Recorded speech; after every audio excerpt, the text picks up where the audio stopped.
C'est assez difficile de trouver quelqu'un quand on est agriculteur parce que on a peu de temps à disposition. On a pas mal de peine à s'exprimer. Je pense que c'est bien d'en parler.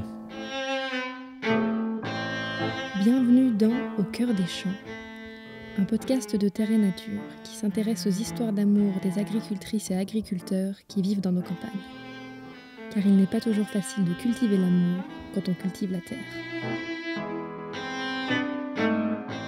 Bonjour, j'ai 31 ans. J'habite dans un petit village du canton de Vaud et je suis agriculteur. J'ai une exploitation principalement de culture, mais on a aussi environ 1 hectare de vignes et puis quelques animaux. Alors j'ai grandi sur la ferme, je suis né sur la ferme. Ma mère au foyer, s'occupait pas seulement des animaux, du jardin, petite vente directe. Mon père aussi, toujours été sur la ferme. Alors, ma journée type, je me lève à 6 heures, je vais promener mes chiens, ensuite je déjeune. Souvent, je passe par le bureau, faire éventuellement quelques téléphones, envoyer 2-3 mails. Selon la saison, je vais partir souvent dans les champs. Je m'arrête à midi pour faire une pause si j'ai le temps. Et puis le soir, ça dépend un petit peu de la saison. L'hiver, j'essaye d'arrêter plus tôt. Mais l'été, souvent 7 heures. Souvent, j'arrête pas avant 8-9 heures le soir.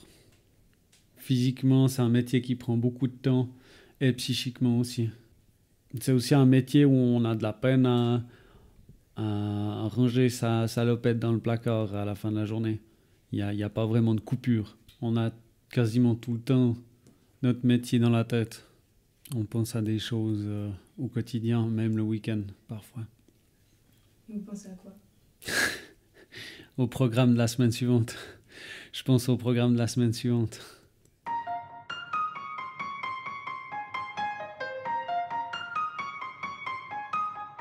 C'est assez difficile de trouver quelqu'un quand on est agriculteur parce qu'on a peu de temps à disposition. Il y a beaucoup de périodes, par exemple l'été, où on pourrait faire des grillades avec les amis, puis c'est malheureusement pas possible. Du coup, c'est quand même assez difficile d'accepter ça pour le conjoint ou la conjointe.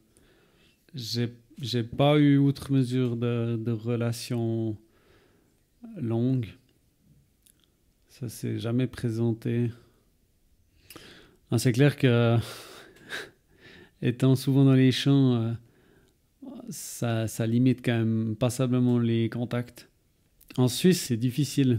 On est assez froid au premier abord. Je dirais peut-être même encore plus dans notre canton. Le monde agricole est assez dur. C'est un monde assez fermé. On a pas mal de peine à s'exprimer. On sera gêné envers d'autres agriculteurs ou d'autres personnes de notre situation. Ça aussi, c'est un autre problème, le fait de vivre avec ses parents.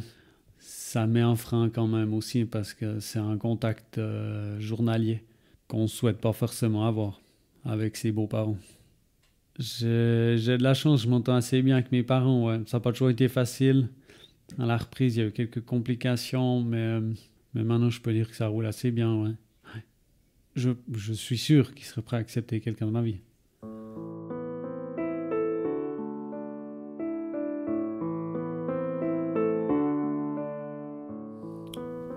Ouais, c'est une situation qui est assez angoissante parce que dans mon entourage, la plupart de mes amis sont en couple ou mariés. Ils ont déjà des enfants. Il y a des moments où on se pose pas mal de questions. On se demande si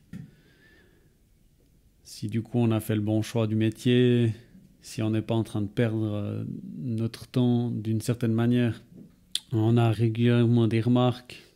Du coup, ça nous touche comme par moments. Des remarques qui nous rappellent qu'on est célibataire ou qu'on n'a pas d'enfant à arriver à un certain âge. Des fois, c'est rigolo, des fois, c'est pas agréable à entendre. Ouais. C'est pas du tout évident de parler au micro. Déjà, on n'a pas l'habitude. En plus, on s'imagine toutes les personnes qui vont entendre ça derrière. Du coup, ça nous stresse pas, enfin, ça me stresse pas mal. C'est une situation dans laquelle je suis pas seul. Je sais qu'il y a plusieurs de mes collègues qui sont dans la même situation. Je pense que c'est bien d'en parler.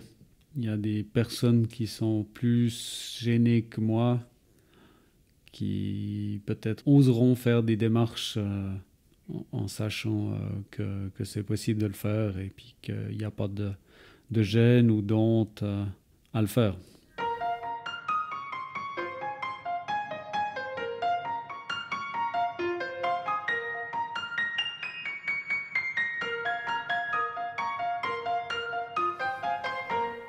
Mes façons de rechercher quelqu'un, dans un premier temps, ça s'est surtout passé sur Internet. Il y a des sites de rencontres, chose qui n'est pas très prometteuse. Il y a énormément de personnes, on perd beaucoup de temps à parler, des fois dans le vide. Et après, je me suis tourné vers une agence matrimoniale, mais j'avais de la peine entre le fait que ce soit cher, puis que ce soit pas forcément, entre guillemets, efficace. Et puis, les dernières actions, si je puis dire, que j'ai faites, c'était de mettre une annonce dans le Terrain Nature ou d'y répondre.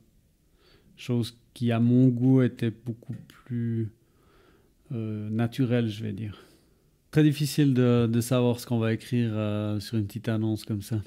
Parce qu'on essaye de toucher la personne qui nous conviendra. On veut quand même lui parler, entre guillemets, de ce qu'on recherche, de peut-être notre quotidien, mais sans vouloir lui faire peur pour autant. Pour une femme, c'est difficile parce que quand on épouse un agriculteur, on épouse son métier et les problèmes qui vont avec. Automatiquement, la femme va se lier, qu'elle le veuille ou non, dans le métier de son conjoint, de près ou de loin.